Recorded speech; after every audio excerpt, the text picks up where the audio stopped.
है जलाती दो सरस्वती जी के चंदा, भौजी है जलाती दो सरस्वती जी के चंदा, छोड़ी दो गनवा के सब सब धंधा, छोड़ी दो गनवा के सब सब धंधा, भौजी है जलाती दो सरस्वती जी के चंदा, भौजी है जलाती दो सरस्वती जी के चंदा। सुनियो सुनाबा भैया अच्छा घरे पर काम चले मंदा, अच्छा झूठ बोले भैया अच्छा घरे पर काम चले मंदा, देवर हो देवर के नदी सरस्वती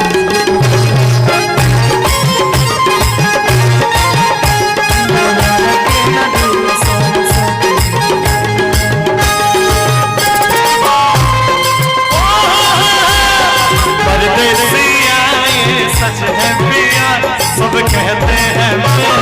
तुझको दिल दे दिया,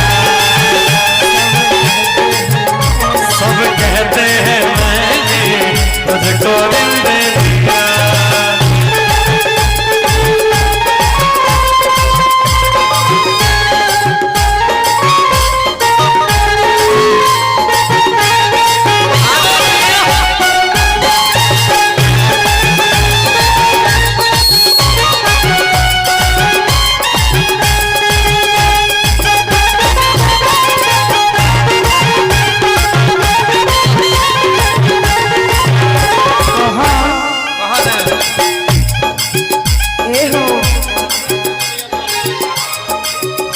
भौजी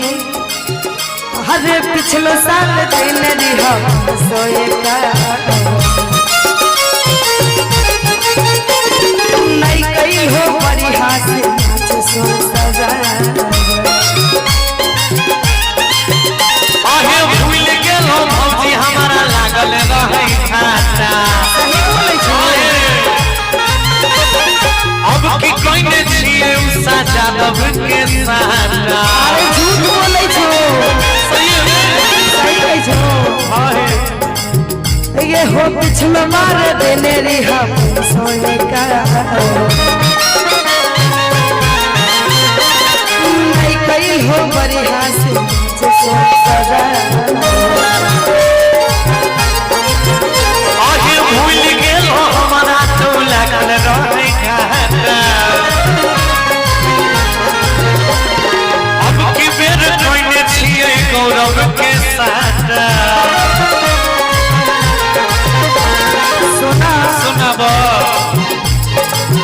एहो डीजे पर पी खाई के नाच कर भोगंदा,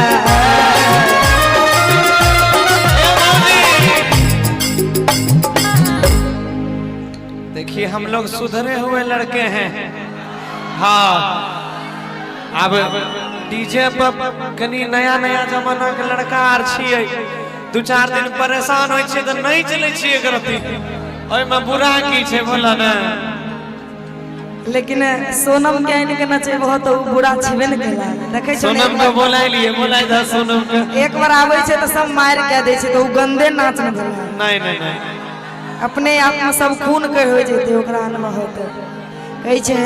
कि डीजे पर पी खाई के नाच कर भोगंदा, डीजे पर पी खाई के नाच कर भोगंदा, देवर हो बोला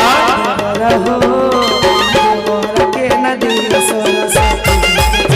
भौजी है जलाती दो सरस्वती जी के चंदा,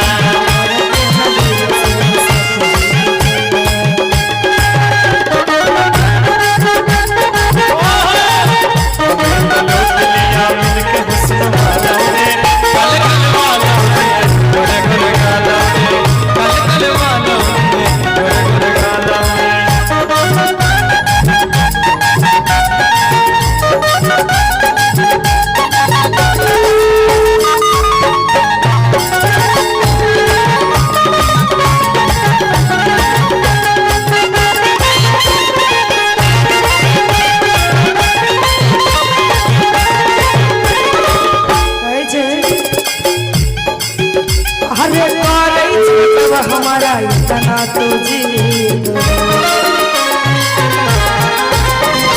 काटिला 251 के रसीद 500 नहीं मिलता। सुनो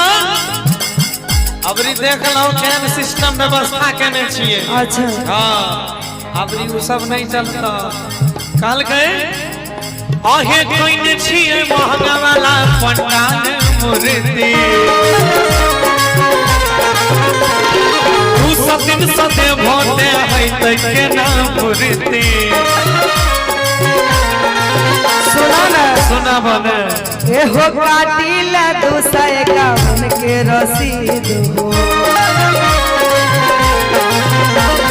करई छो जब हमारा इतना तो जीत हो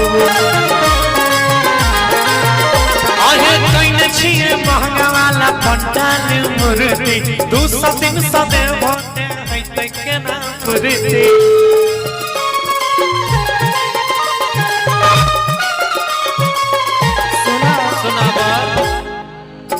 हो सोनू मनी से गौरव पर जैता फंदा